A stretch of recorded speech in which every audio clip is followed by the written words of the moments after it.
அவர்கள் வீட்டை நெருங்கும் பொழுது இருட்டாகிவிட்டது. வெளியே ஆட்கள் காவலுக்கு இருந்தார்கள். மற்ற அனைவரும் வீட்டிற்குள் இருந்தார்கள். சரி வர என்று காரை விட்டு இறங்கியவள் 2 தான் எடுத்து வைத்திருப்பாள். மீண்டும் காரை நோக்கி ஓடி வந்தாள். என்னாச்சு? முக்கியமான விஷயத்த மறந்துட்ட என சீட்டில் ஒற்றை கையை வைத்து இன்னொரு கரம் கொண்டு அனல் சட்டையை பிடித்து இழுத்தவள் பட்டென்று அவன் இதழில் ஒரு முத்தத்தை பதித்துவிட்டு ஓட, அவளின் இந்த திடீர் முத்தத்தில் ஷாக் ஆனது அனல்தான். ஒரே நாளில் இத்தனை இன்ப அதிர்ச்சியை தாங்க முடியவில்லை அவனால். ஏதோ ஒரு பாடலை ஹம்மிங் செய்தபடி காரை விட்டு இறங்கியவன் விசில் அடித்துக் கொண்டே வீட்டை நோக்கி சென்றான். சசியின் அன்னை சாப்பாடு போட்டு வந்து கொடுத்தார். ஆனால் அதை கூட உண்ண மறந்து நிலாவை பார்த்தபடியே உறங்கி போனான் அனல். கட்சி ஆபீஸ் செல்வது, மக்களை சந்தித்து குறை கேட்பது, கான்ட்ராக்ட் வேலைகள் சரியாக நடக்கிறதா என்று கவனிப்பது என பல வேலைகள் உண்டு தென்றலுக்கு. இன்னும் ஏதோ முக்கியமான வேலையாக வெளியே போக கிளம்பிக் கொண்டிருந்தாள். வழக்கத்திற்கு மாறாக இன்று சீக்கிரமே வந்து விட்டான் அனல். அவன் கண்கள் எல்லாம் தன்னவளைத்தான் தேடியது. என்னப்பா, எல்லாம் சரியாதானே போகுது, ஒன்னும் பிரச்சனை இல்லையே என்று செய்தித்தாளை புரட்டினார் வர்மன். இப்பதான் எல்லாமே ரொம்ப சரியா போகுது என அவர் பின்னே நின்ற ஆளையைக் கண்டு அர்த்தமான புன்னகை சிந்தினான் அனல். அவன் புன்னகைக்கான அர்த்தம் என்னவென்று ஆளுக்கு தெரியவில்லை. ஆனால் அவன் சிரிப்பை பார்க்கும் பொழுது எரிச்சலாக வந்தது. தென்றலின் அன்னை அவளை சாப்பிட வர சொல்லி அழைத்து கொண்டே இருந்தார். சர்க்கரையும் ஆளியும் அவனை முறைத்து தள்ளினார்கள். ஆனால் அனல் அதை ஒரு பொருட்டாக கூட மதிக்கவில்லை. வாப்பா ஆளி, அந்த ஃபேக்டரி பிரச்சனை என்ன ஆச்சுன்னு பார்த்துட்டு வந்துருவோம் என்று வர்மன் ஆழியை அழைத்து கொண்டு செல்ல, வேறு ஒரு வேலையாக தென்றலின் அன்னை சர்க்கரையை அழைத்து கொண்டு செல்ல அனல் மட்டுமே தனியே நின்று கொண்டிருந்தான். யாராவது தன்னை பார்க்கிறார்களா என்று அங்குமிங்கும் பார்த்தவன் யாரும் இல்லை என்றதும் படபடவென மாடிப்படிகளில் ஓடினான் தன்னவளை பார்க்க. தென்றல் அப்பொழுதுதான் குளித்து முடித்து சேலை கட்டி கொண்டிருந்தாள். மாடியில்தான் தென்றல் அறை என்பதனால் அவள் அறை பக்கம் அவள் அன்னையை தவிர யாரும் வரமாட்டார்கள். அந்த தைரியத்தில் கதவை லாக் போடாமல் சேலை கட்டி கொண்டிருந்தவளுக்கு எங்கிருந்து தெரிய போகிறது ஒரு திருட்டு பூனை உள்ளே புகுந்து விட்டது என்பது? வாயில் முந்தானையை கடித்து கொண்டவள் கையில் மடிப்படுத்து கொண்டிருக்க, இன்னொரு பக்கம் அலெக்சா இசை மீட்டிக் கொண்டிருந்தது. அழகிய சுரா அழகிய சுரா அத்துமீராசை இல்லையா, கனவில் வந்து எந்தன் விரல்கள் கிச்சு கிச்சு முட்டவில்லையா, வட்ட வட்டமாக வானவில்லை வெட்டி குட்டி குட்டி மாலையாக்குவேன், புறவை ஏறி நீயும் என்னை அள்ளிக் கொண்டால் மூச்சு முட்ட முட்ட சூட்டுவேன், கூடு விட்டு கோடு பாயும் வித்த கற்று உன்னை அடைவேன் என பாடல் வரிகள் அந்த அறையெங்கும் எதிரொலிக்க, கொஞ்சம் வாய்ஸ்க்கு கிச் கிச், அதனால இந்த பாட்டு கொஞ்சம் அட்ஜஸ்ட் பண்ணிக்கோங்க என பாடல் வரிகள் அந்த அறையெங்கும் எதிரொலிக்க, திருட்டு பூனை போல பதுங்கி பதுங்கி சென்றவன் அவள் தங்க சிலை போல நிற்பதைக் கண்டு காதல் வைப் கண்டபடி ஏற, படாரென்று அவளை பின்னால் இருந்து கட்டிப்பிடித்தான். அவன் திடீரென்று கட்டிப்பிடிப்பான் என எதிர்பாராதவள் மா என்று கத்திவிட, இந்த சத்தம் கொள்ளை பக்கம் வேலை செய்து கொண்டிருந்த அவள் அன்னைக்கு கேட்டுவிட்டது. ஆனால் காதல் பித்தம் தலைக்கு ஏற அவள் கழுத்தில் முத்தம் பதித்து அவள் தோள்பட்டையில் கடித்து வைத்தான். டே பொறுக்கி, நீதானா? வேற யார்டி உன்னை கட்டிப்பிடிக்க முடியும் என்று இடையில் கை கொடுத்து சுவற்றில் அணைத்தவன் அவள் கன்னத்தில் முத்தம் வைத்து இதழை நோக்கி குனிந்தான். கீழே இருந்து அவள் அன்னை வேறு அழைத்தார். அம்மாடி தென்றல், அங்கே என்ன சத்தம் என்று.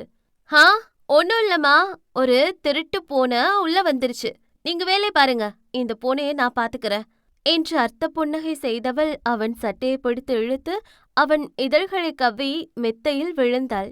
அத்தியாயம் 58.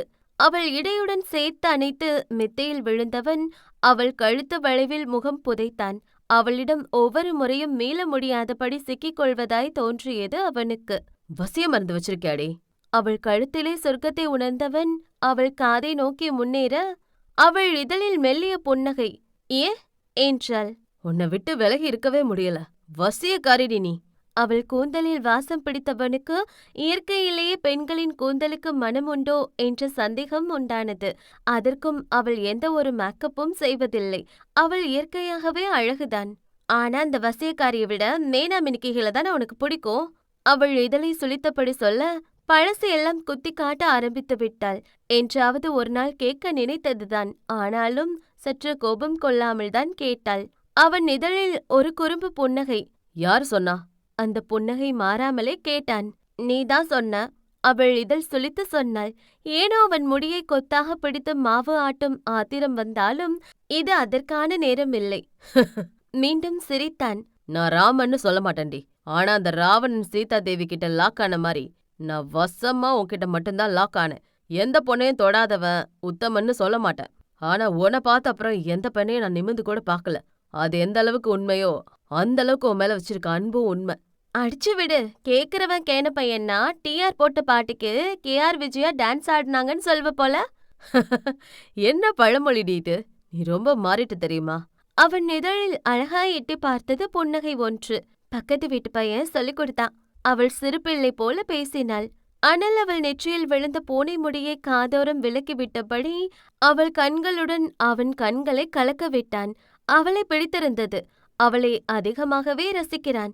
அவள் கண்களை பிடித்திருந்தது. அதில் மூழ்கி போனால் பசி ஏதும் இல்லை என்று தோன்றியது. நான் எத்தனையோ பொண்ணுங்க கூட சுத்திருக்கேன். நான் நல்லவன் இல்ல. அது எந்த அளவுக்கு உண்மையோ அதே அளவு உண்மை நான் உன்கிட்ட மட்டும்தான் ஸ்லிப் ஆனேங்கிறதும். உண்மையாவே எந்த பொண்ணு லிப்ஸ் பார்த்தோம் எனக்கு டெம்ட் ஆனதே இல்ல. நான் கிஸ் பண்ணதும் இல்ல. ஆனா உன்னை பார்த்து மட்டும்தான் டெம்ட் ஆனேன். அதுவும் ஒவ்வொரு முறையும் உன் லிப்ஸை பார்த்தா என்னை கண்ட்ரோல் பண்ண எவ்வளோ கஷ்டப்பட்ட தெரியுமா? அதுவும் பர்த்டே அன்னைக்கு ரெட் சாரி கட்டி ரோஜா பூ மாதிரி நீ நடந்து வந்த தெரியுமா? ஐயோ விழுந்துட்டேன்டி. அந்த மாதிரி யாரை பார்த்தும் நான் மெய் மறந்து நின்னதே இல்ல. அவள் இதழை வருடி கொடுத்தபடி சொன்னான். நிஜமா? அவள் நம்பாமல் கேட்டாள். அட ஆமாடி. உண்மையாவே அப்படியே உன் அழகுல மெய் மறந்து நின்னுட்ட. எனக்கு பயமே வந்துருச்சு. அந்த நிமிஷமே உன் கழுத்துல தாலி கட்டிடுவனோன்னு. அதுவும் நீ மெல்ல மெல்ல நெருங்கி வரும்போது என் ஹார்ட் துடிக்கிற சத்தம் எனக்கே கேட்டுச்சு. தமிழ்ல எனக்கு அடி சறுக்கும். ஆனா உன் அழக பார்த்த நிமிஷம் அந்த கவி சக்கரவர்த்தியை தாண்டி கவிதை ஈட்ட தோணுச்சு. அந்த நாளை என்னால மறக்கவே முடியாது. அன்னைக்கு கூட என்ன கிஸ் பண்ணல. அது நம்ம ஃபர்ஸ்ட் கிஸ். அனல் சிரித்தான். அவன் சிரிப்பின்கான காரணம் அவள் அறியவில்லை. என்ன சிரிப்பு? நான் சரியா தானே சொன்னேன்? தப்பு. அவள் நெற்றியில் விழுந்த முடியை காதோரம் விலக்கி விட்டான் அவன். என்ன தப்பு? புரியாமல் கேட்டாள் அவள். அது ஃபர்ஸ்ட் கிஸ் இல்லடி. அவன் கரம் அவள் இடையில் ஊர்வலம் சென்றது. அதான் ஃபர்ஸ்ட் கிஸ் என்று அவள் வாதம் செய்தாள். அவளுக்கு எங்கிருந்து தெரிய போகிறது அந்த கல்வன் அதற்கு முன்பே அவள் இதழில் முத்தெடுத்து ஓவியம் தீட்டிவிட்டான் என்று? அதான் இல்லன்னு சொல்றல்ல. கிறுக்கமாக சொன்னவன் அவள் இடையில் அழுத்தம் கொடுத்து சேர்த்தணைக்க அவன் மீது மோதியவள் அவனை கீழே தள்ளி அவன் மீது விழுந்தாள். சரி, அப்போ எப்பன்னு சொல்லு. அவன் ஒரு தேதியை சொன்னான். வாய்ப்பே இல்ல. அன்னைக்கு எப்படி கிஸ் பண்ணிருப்ப? நீ என்ன சொன்னாலும் நான் நம்புவேன் நினைச்சியா என்ன? எனக்கு நல்லா தெரியும் அன்னைக்கு அந்த மாதிரி எதுவும் நடக்கவே இல்ல. அன்னைக்கு நீயும் நானும் மட்டும்தான் அந்த ஆபீஸ்ல இருந்தோம். மறந்துட்டியா? தென்றலுக்கு அப்பொழுதுதான் ஞாபகம் வந்தது. ஹே ரைட்டு. ஆனா அன்னைக்கு ஏதோ நடந்த மாதிரி எனக்கு ஞாபகம் இல்லையே. அவள் யோசித்து பார்த்தபடி சொல்ல. உனக்கு ஞாபகம் இருக்காது. நீ மயக்கத்துல இருந்த. நைட் நேரம் நீயும் நானும் மட்டும். வெளியே ஜோனு மழை. அப்படியே ரொமான்டிக் லொகேஷன். எனக்காகவே செட் பண்ண மாதிரி இருந்தது. அதுல கொஞ்சம் ஐயா விழுந்துட்ட. அதுவும் லிப்ஸ் செரி மாதிரி ரெட்டிஷா இருந்துச்சு. வேணான்னு எவ்வளவோ ட்ரை பண்ண. ஆனா I can't control my self. So அன்னைக்கே ஃபர்ஸ்ட் கிஸ் அடிச்சிட்டேன் என்று பல்லை காட்டியவனை கண்டு, அட பாவி, தனியா இருக்க ஒரு பொண்ணுகிட்ட என்ன வேலை பார்த்திருக்க நீ என்று வாயில் கை வைத்து கொண்டாள் தென்றல். ஏய், இவ்ளோ அழகா ஒரு ஃபிகரை பக்கத்துல வச்சுக்கிட்டு எப்படி கண்ட்ரோலா இருக்க முடியும்? அதுவும் ஒவ்வொரு தடவையும் உன்னை பார்க்கும் போதும் நீ என் பக்கத்துல இருக்கும் போதும் என்ன நல்லவன் மாதிரி காட்டிக்க நான் பட்ட கஷ்டம் எனக்கு தாண்டி தெரியும். அவள் இடையில் அழுத்தம் கொடுத்து தன்னுடன் சேர்த்து அணைத்தான். பெண் அவள் இதழில் வெட்க புன்னகை. நீ பொறுக்கிடா. அதுவும் செல்லமான பொறுக்கி. உன் மேல குட்டி குட்டி கோபம் வந்தாலும் திட்டு கூட முடியல. உன்னை கொஞ்சாம இருக்கவும் முடியல. நீ ஒரு செல்லமான பொறுக்கிடா என்று அவன் இதழை நோக்கி குனிந்து இருவரும் முத்தப்போரில் மும்முரமாக இருக்கும் சமயம் திடீரென்று தென்றலின் அன்னை மாடிப்படி ஏறி வரும் சத்தம் கேட்டது. அடியே தென்றல், இன்னும் என்னடி பண்ற? அந்த அனல் தம்பிய வேற காணோம். எங்கே போனார்னு தெரியல என்றபடி அவர் மாடி ஏறி வர, ஐயோ அம்மா வராங்க என்று பதட்டமாக எழுந்து நின்றவளின் சேலை வேறு சரிந்து விழுந்தது.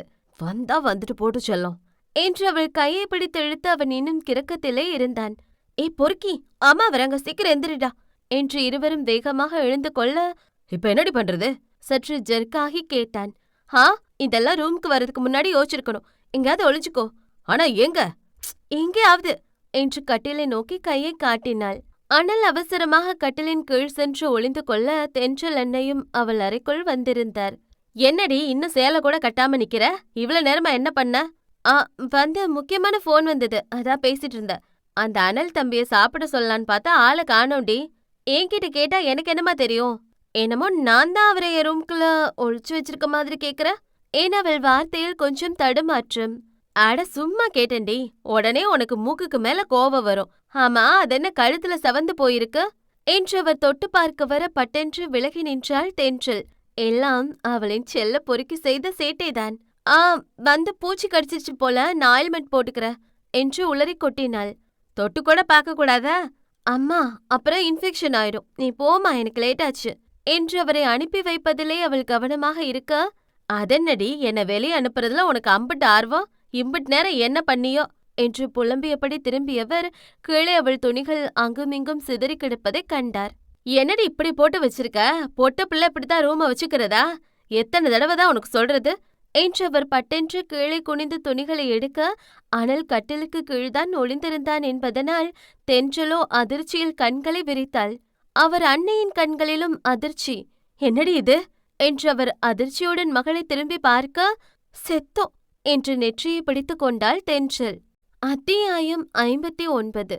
என்னடி இது என்று தென்றலின் அன்னை அதிர்ச்சியுடன் மகளை திரும்பி பார்க்க, செத்தோ என்று தென்றல் நெற்றியை பிடித்தாள். அவ்வளவுதான், மாட்டிக்கிட்டோம், மொத்தமா மாட்டிக்கிட்டோம். மானம் போயிடுச்சு. அம்மா என்ன சொல்ல போறாங்களோ, எப்படி ரியாக்ட் பண்ணுவாங்களோ? மாமா கிட்ட இந்த செய்தி போயிடுமா? அவங்க இத பத்தி என்ன நினைப்பாங்க? அவர் இத பத்தி என்ன நினைப்பாரு என்று அவள் மூளை கன நேரத்தில் என்னவோ எல்லாம் யோசித்து விட்டது. இத்தனை வருடத்தில் அவள் இதுபோல் மாட்டியதே இல்லை. ஆனால் இத்தனை வயது தாண்டி இப்படி ஒரு நல்ல நிலையில் இருக்கும் பொழுது மாட்டிவிட்டோம் என்பதுதான் அவள் கவலை. அவள் உடலெங்கும் அப்படியே தண்ணீரில் முங்கி எழுந்து வந்தது போல வேர்வையால் நனைந்து விட்டது. என்னடி பண்ணி வச்சிருக்க என்று கீழே அருந்து விழுந்து கிடந்த அவளின் தங்க கொலுசு எடுத்து காட்டினார் அவள் அன்னை. கொலுசு அருந்து விழுந்தது கூட தெரியாம இருக்க? ஒரு பவுன் நகை என்ன விலைன்னு தெரியுமா? உன்ன சொல்லி குத்தல்லடி, என் அண்ணனை சொல்லணும். அவர் தான் உனக்கு செல்லம் கொடுத்து கெடுத்து வச்சிருக்கார். கடை பக்கம் போய் பாரு. 1 கிராம் நகை வாங்க மனுஷங்க என்ன கஷ்டப்படுறாங்கன்னு. வயித்த கட்டி வாய கட்டி நகை வாங்கி போடுதுங்க. நீ என்னன்னா கால்ல கிடக்குற கொலுசு கலண்டு விடுறது கூட தெரியாம இருக்கிற. பேசாம வெளியில வாங்கி போடு, அதான் உனக்கெல்லாம் சரி என்று அவர் புராணத்தை துவங்க, நீ இததான் கேட்டியாமா? அவள் ஒரு மாதிரி ரியாக்ஷனுடன் கேட்டாள். கீழேதானே அனல் இருந்தான். அதனால் அவளுக்கோ பயம், அவர் அனலைத்தான் பார்த்து விட்டாரோ என்று. ஆமா, அவர் சாதாரணமாக தோல் குலுக்கி சொன்னார். இதுக்காமா இம்பிட்டு பெரிய ரியாக்ஷன் கொடுத்த? நீ என்ன நினைச்ச?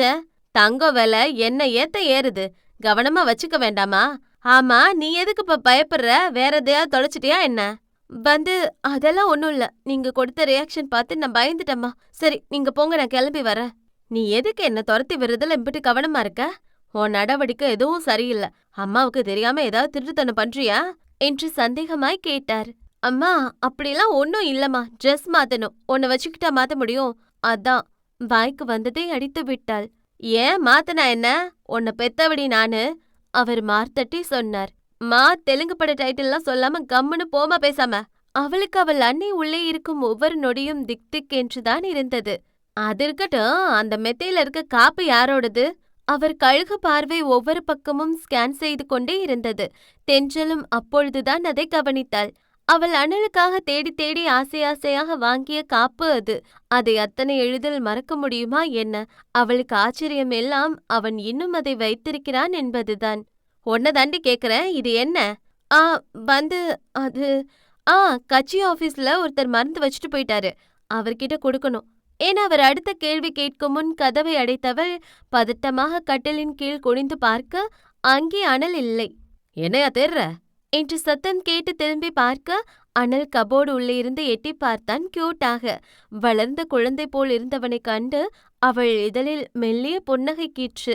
உள்ள எப்ப போன? எத்தனை படத்துல பாத்திருப்ப, கட்டில் கீழே ஒளிஞ்சு மாட்டிக்கிறத. அதான் அப்பவே இங்க வந்துட்டேன். திருட்டு பயதா நீ, முதல்ல வெளியே போ. அம்மா ஒன்னுதான் தேடிட்டு இருக்காங்க. சரி என்று அவன் கதவை திறக்க போக, அங்கெல்ல இந்த பக்கமா வா, இப்படியே போனா உன் கூட சேர்ந்து நானும் மாட்டிப்பேன் என்று அவள் ஜன்னல் பக்கம் இருந்த கம்பிகளை கழட்டி எடுத்தாள். அடி பாவி, நான் திருடல்லடி, நீதான் கேடி. என்னடி இதெல்லாம்? சொந்த வீட்டுல திருட்டுத்தனம் பண்ற? அதெல்லாம் அப்படிதான், பொட்ட பிள்ளைன்னு வெளியே விட மாட்டாங்க, அதனால அப்பப்போ இதை யூஸ் பண்ணிப்பேன். நீ யாருக்கும் சந்தேகம் வந்துடாம முதல்ல வெளியே போ என்று ஜன்னலை நோக்கி கையை நீட்டினாள். அனல் ஜன்னல் வழி தாவி குதிக்கும் சமயம், "இத வாங்காம போற?" என்று அந்த வெள்ளிக்காப்பை எடுத்து கொடுத்தாள். "இது எப்படிங்க?" என்று அனல் அவசரமாய் சட்டை பையை தேடி பார்த்தான். "நீ இத தூக்கி போட்டிருப்பான்னு நினைச்சேன்." "தூக்கிதான் போட்டேன், ஆனா எடுத்துட்டேன்" என்று அதை வாங்கி பத்திரமாக வைத்துக் கொண்டான். அனல் அவன் என்னவென்று பார்த்தான். அவள் பெருமூச்சுடன், "ஒன்னும் இல்ல" என்று தலையாட்டவே, "பொடி சோடா புட்டி" என்று ஜன்னல் வழியாக கீழே குதித்தான் அனல். ஆனால் இதை அந்த பக்கம் தோட்ட வேலை செய்து கொண்டிருந்த சக்கரை பார்த்து விட்டான். அவன் மேலிருந்து குதித்தான் என்று தெரியும், ஆனால் தென்றல் அறையிலிருந்து குதித்தான் என்று தெரியாது. "ஏய், நீ இப்ப மேல இருந்து தானே குதிச்ச?"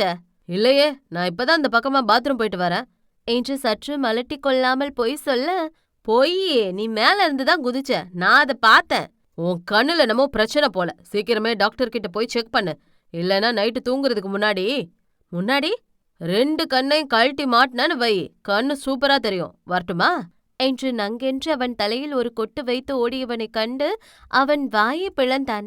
இவன் என்ன கண்ணை கழட்டி மாட்டினா கண்ணு நல்லா தெரியும்னு சொல்லிட்டு போறான்? உண்மையாதான் சொல்றானா? நம்ம பார்த்தோமே, இவன் மேல இருந்து தானே குதிச்ச மாதிரி இருந்தது, நமக்கு தான் கண்ணு தெரியலையோ என்று குழப்பத்துடனே யோசித்துக் கொண்டு சென்றவன் பட்டன ஆழி மீது மோதி நின்றான். "டேய், கண்ணை எங்க வச்சிருக்க?" "மூஞ்சியில தான்." "அடிங்க" என்று ஆழி கையை ஓங்க, "ஐயோ, ஒரு நிமிஷம், கொஞ்சம் குழம்பிட்டேன், வேற ஒன்னும் இல்ல." "என்ன குழப்பம்?" "வேணாம், அத சொன்னா நீங்களே எனக்கு கண்ணு தெரியலன்னு சொல்லுவீங்க, எதுக்கு?" "சொல்லிட்டா முதல்ல." "அந்த அனல் பைய மாடியில இருந்து கீழே குதிச்ச மாதிரி இருந்தது, ஆனா அவன் இல்லைன்னு சொல்றான், ஒரே குழப்பமா இருக்கு" என தலையை சொரிந்தபடியே அவன் சொல்லி செல்ல, ஆழி சந்தேகமாய் நிமிர்ந்து பார்த்தான். மாடியிலிருந்து குதித்தால் கால் முறிந்துவிடும். மற்றபடி இந்த பக்கம் 2 அறைகள் மட்டும்தான் இருந்தது. ஒரு அறை வேஸ்ட் ரூம், இன்னொரு அறை தென்றல் அறைதான். வேஸ்ட் ரூமுக்கு போயிருக்க வாய்ப்பில்லை. அப்போ அவன் போனது என்று ஆழி அனல் பக்கம் திரும்ப, அனல் கண்களில் காதல் மின்ன தென்றலை தான் சைட்டடித்துக் கொண்டிருந்தான். அவளை சைட்டடிக்க 2 கண்கள் போதாது என்று அந்த பிரம்மனிடம் சண்டையிடத் தோன்றியது அவனுக்கு. "இங்கே என்னமோ தப்பா இருக்கு" என்று ஆழி சரியாக கண்டுபிடித்து விட்டான். கட்சி மீட்டிங் நடப்பதால் சில நாளாகவே தென்றல் பிஸியாக இருக்க வேண்டிய சூழ்நிலை. அதனால் இருவரும் பேசிக்கொள்ள முடியாமல் போனது. அன்றும் அப்படித்தான். காரில் தென்றலை மீட்டிங்கில் விட்டு திரும்பி வந்த அனல் கண்களில் தூரத்தில் ஒரு பெண் வாலிபன் பெண்ணை கட்டிப்பிடித்து அமர்ந்திருப்பதைக் கண்டு கண்களில் ஒரு கூர்மை. அது அவனுக்கு மிகவும் பழக்கப்பட்ட பெண் போல தெரியவும் திடீரென்று அவர்களை ஃபாலோ பண்ண துவங்கினான். அவர்கள் சந்து பொந்து என்று மாறி மாறி சென்று ஒரு மறைவான இடத்தில் வண்டியை நிறுத்திவிட்டு தியேட்டர் உள்ளே சென்றார்கள். அனல் அவர்களை ஃபாலோ பண்ணி சென்று அந்த பெண்ணின் முகத்தை பார்க்க காத்திருந்தான். உள்ளே சென்றதும் அந்த பெண் அந்த வாலிபனை உரசியது போல அமர்ந்தாள். அனல் அவர்களை விட்டு சற்று தள்ளி அமர்ந்தான். "இப்போது முகத்தில் இருக்க துப்பட்டாவை எடு." உடன் வந்தவன் சொன்னதை கேட்டு அந்த பெண் முகத்திலிருந்த துப்பட்டாவை கழட்ட அனல் கண்கள் அதிர்ச்சியுடன் விரிந்தது. அவன் நினைத்தது சரிதான், அது அவள்தான். அனல் கண்கள் கோபத்தில் சிவக்க கைகளை முறுக்கிக் கொண்டு அவர்களை நோக்கி சென்றான். அத்தியாயம் 60. "இப்போவாது அந்த துப்பட்டாவை எடு" என்று அந்த ஆடவன் சொல்ல கேட்டு அந்த பெண் முகத்தில் இருந்த துப்பட்டாவை நீக்க அனல் சந்தேகம் உறுதியானது. அங்கு அவன் பார்த்தது மகேஷ் தோழி மிருவைத்தான். மிருவும் மகேஷும் நல்ல தோழிகள். அவளும் வறுமையான குடும்பத்தில் பிறந்தவள்தான். வீட்டில் கஷ்டப்பட்டு படிக்க வைக்க அவளோ இப்படி எவனுடனோ சேர்ந்து ஊர் சுற்றி கொண்டிருக்கிறாள். அதுவும் அவன் சும்மாவும் இருக்கவில்லை. அந்த பெண்ணை கண்ட இடத்தில் டச் பண்ணி டீஸ் பண்ணி கொண்டிருந்தான். இந்த பசங்க பொண்ணுங்களை தேட்டருக்கு, அதுவும் கார்னர் சீட் பக்கமா கூட்டிட்டு போறது இதுக்கு தான் போல. திருட்டு பசங்க சேர்வனுங்க. அதுவும் கண்ட இடத்தில் கை வைத்து பக்கத்தில் இருப்பவர்களை முகம் சுழிக்க வைத்தார்கள். அந்த பெண்ணுக்கு அதில் பெரிய உடன்பாடு இல்லை. காதலனாக இருந்தாலும் கண்ட இடத்தில், அதுவும் பொதுவெளியில் கை வைப்பது அவளுக்கு ஒருவித சங்கடத்தை கொடுத்தது. அவள் வேண்டாம் என்று சொன்னாலும், "அப்போ உனக்கு என் மேல நம்பிக்கை இல்ல, நம்ம காதல் மேல நம்பிக்கை இல்ல, நான் உன்னை கழட்டி விட்டுருவேன்னு உனக்கு பயம், அதனால தானே என்னை தொட விடாம ஒதுங்கி போற" என்று ஒரே ஒரு டயலாக் ஒன்றை பேசி விடுவதால் அவளுக்கும் வேறு வழி இல்லாமல் அமைதியாக இருக்க வேண்டிய நிலை. ஒரு கட்டத்துக்கு மேல் பொறுமை இழந்த அனல் கையை முறுக்கியபடி அவர்கள் அருகே செல்ல, அனலை கண்டதும் அந்த பெண் பயத்துடன் எழுந்து நின்றாள். "அண்ணா" என்றபடி. "என்ன மிருதெல்லாம்?" வார்த்தை அவளிடம் இருந்தாலும் அனல் சிவந்த கண்கள் அந்த ஆடவன் மீது இருந்தது. அந்த இடத்திலே அடித்து அவன் முகத்தை அக்கு பஞ்சராக்க வேண்டும், அவனை பஞ்சரான டயர் போல அடித்து தூக்கி எறிய வேண்டும் என்று கோபம் வந்தது. உடன் பிறக்காவிடனும் கூட மிருவும் அவனுக்கு ஒரு தங்கை போலதான். வந்து என்று அந்த பெண் பயத்தில் கையை பிசைந்தாள். வா வீட்டுக்கு போலாம் என்று அனல் அந்த பெண்ணின் கையை பிடிக்க, அவ வரமாட்டா, நாங்க லவ் பண்றோம், நீ யார்டா முதல்ல என்று அவளின் இன்னொரு கரத்தை அந்த காதலன் பிடிக்கவே, அடுத்த நொடி அனல் விட்ட அடியில் அவன் முகம் பஞ்சராகி ரத்தம் வடிந்தது. சின்ன பொண்ண அபியூஸ் பண்ற பரதேசி, இதுல லவ் ஒண்ணுதான் கேடா? உண்மையா லவ் பண்ணா எதுக்குடா அப்படி காரர் சீட்டை புக் பண்ணி கண்ட இடத்துல கைய வைக்கிற? இன்னொரு முறை அவ கூட உன்னை பார்த்தேன்னு வை, அட்வைஸ் கேட்க காது இல்லாம பண்ணிருவேன் என்று அவளை அழைத்து கொண்டு காருக்கு வந்தவன் எதுவும் பேசாமல் அவள் வீட்டில் வந்து காரை நிறுத்தினான். அந்த பெண் இன்னும் பயத்துடனே அமர்ந்திருந்தாள். சாரி அண்ணா, அழுதபடி சொன்னாள். லவ் பண்றது தப்பில்ல மகி, ஆனா எப்படி பையனை லவ் பண்றோங்கிறது ரொம்ப முக்கியம். அந்த பொறுக்கிய நம்பாத. ஒருத்த மூஞ்சிய வச்சே சொல்லுவேன் அவன் யாருன்னு. உங்க வீட்ல உன்னை ரொம்ப கஷ்டப்பட்டு படிக்க வைக்கிறாங்க. நீ ஒழுங்கா படிச்சாதான் உன் தங்கச்சிங்களையும் படிக்க வைக்க முடியும். அத மனசுல வச்சுக்கோ என்றான் பொறுமையாக. அவள் முகத்தினை துடைத்து கொண்டு இறங்கி சென்றாள். மகி, அவள் என்னவென்று திரும்பி பார்த்தாள். ஏதாவது பிரச்சனைனா என்கிட்ட சொல்லு. சரிண்ணா என்று அவள் வீட்டுக்குள் சென்ற பின்னே அனல் அங்கிருந்து கிளம்பி சென்றான். இதை இரவு வீட்டுக்கு வந்ததும் மகேஷுக்கு கேட்கும்படியே சொன்னான். மகேஷுக்கு இலவசமாக சீட் கிடைத்து விட்டதாய் சொன்னது பொய்தான்.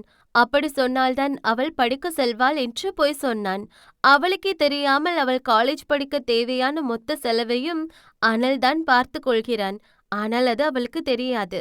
அது மட்டுமல்லாமல் அந்த வீம்புக்காரி அனலிடம் பேசவே மாட்டாள். மித்ரா இப்பொழுதுதான் கொஞ்சம் கொஞ்சமாக பழைய நிலைக்கு மாறிக்கொண்டிருக்கிறாள். மிருவ ஒரு பொறுக்கி பையன் கூட பார்த்த, அவங்க லவ் பண்றதா சொன்னான். இத பத்தி உனக்கு தெரியுமா? கேப்ப தோசை எடுத்து வாயில் வைத்தபடி கேட்டான். தெரியாது என்று பொய் சொன்னவளுக்கு அவர்கள் காதல் விஷயம் தெரியும். அவள் எத்தனையோ முறை அவன் நல்லவன் இல்லை என்று தோழியிடம் எச்சரிக்கை செய்தாலும் அவள் கேட்பது போல தெரியவில்லை. இந்த வயசுல காதல் கன்றாவி தேவல்ல. ஒழுங்கா படிக்கிற வழிய பார்த்தா போதும். உனக்கும் சேர்த்துதான் சொல்றேன். உடன் பிறந்த அண்ணனைப் போலவே மாறிவிட்டான் போலும். மகேஷ் பதில் எதுவும் பேசாமல் கோபத்தில் தட்டை தூக்கி வீசிவிட்டு சென்றாள். நீ ஒன்னு என் சொந்த அண்ணனும் இல்ல, என்னை கண்டிக்க உனக்கு உரிமையும் இல்ல. ஏதோ கொஞ்சம் கடனை கட்டிட்டா நீ என்ன சொன்னாலும் கேட்பேன் நினைக்காத. என்னை பத்தி எனக்கு தெரியும். வந்துட்டானுங்க பெருசா அட்வைஸ் பைய தூக்கிட்டு என்று அனலுக்கு கேட்க வேண்டும் என்றே கத்தி கத்தி பேசினாள். இது அனலுக்கும் கேட்கத்தான் செய்தது. அவன் பதில் எதுவும் சொல்லாமல் உணவில் கவனமாக இருந்தான். அந்த கழுதைக்கு திமிர் அதிகம். நீங்க எதுவும் தப்பா எடுத்துக்காதீங்க தம்பி. அவள் அன்னை சங்கடமாய் நெளிந்தார்.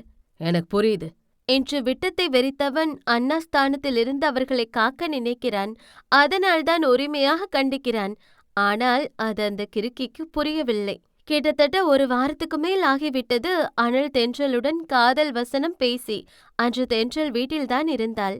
வர்மனும் அனலும் வெளியே போய்விட்டு களைப்புடன் வீட்டுக்குள் வர, அம்மாடி தென்றல், கொஞ்சம் மோர் எடுத்துட்டு வாமா என்று வெளியே இருந்து குரல் கொடுத்தார் வர்மன். இதோ வரமாமா என்று ஓரக்கண்ணால் அனலை பார்த்து புருவம் உயர்த்தி ஒரு இதழை குவித்து முத்தம் கொடுக்க, வர்மன் பக்கத்தில் நின்று கொண்டிருந்த அனலுக்கு அவள் செய்கை கண்டு பட்டென்று இருமல் வந்துவிட்டது. செய்வதையும் செய்துவிட்டு எதுவும் தெரியாத அப்பாவி போல் முகத்தை மாற்றிக்கொண்டாள் அந்த சேட்டைக்காரி.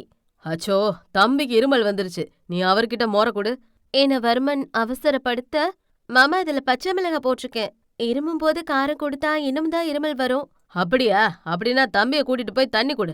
போப்பா, கண்ணெல்லாம் கலங்கி போச்சு, சீக்கிரம் கூட்டிட்டு போ தாயி என்றார் பதட்டமாய். அனலுக்கு உண்மையிலேயே இருமி இருமி கண்கள் சிவந்துதான் போனது. அவசரமாய் தண்ணீர் மோந்து அவன் கையில் கொடுத்தவள் ஒரு தினசாக இடையே வளைத்து நின்றாள் அவன் முன். முழு செம்பையும் குடித்து முடித்தவனுக்கு இருமல் இன்னும் கொஞ்சம் இருந்தது. அதைவிட அவள் நிற்கும் தோரணையும் அவள் மயக்கும் பார்வையும் தான் அவனுக்கு ஒரு மாதிரியாக இருந்தது.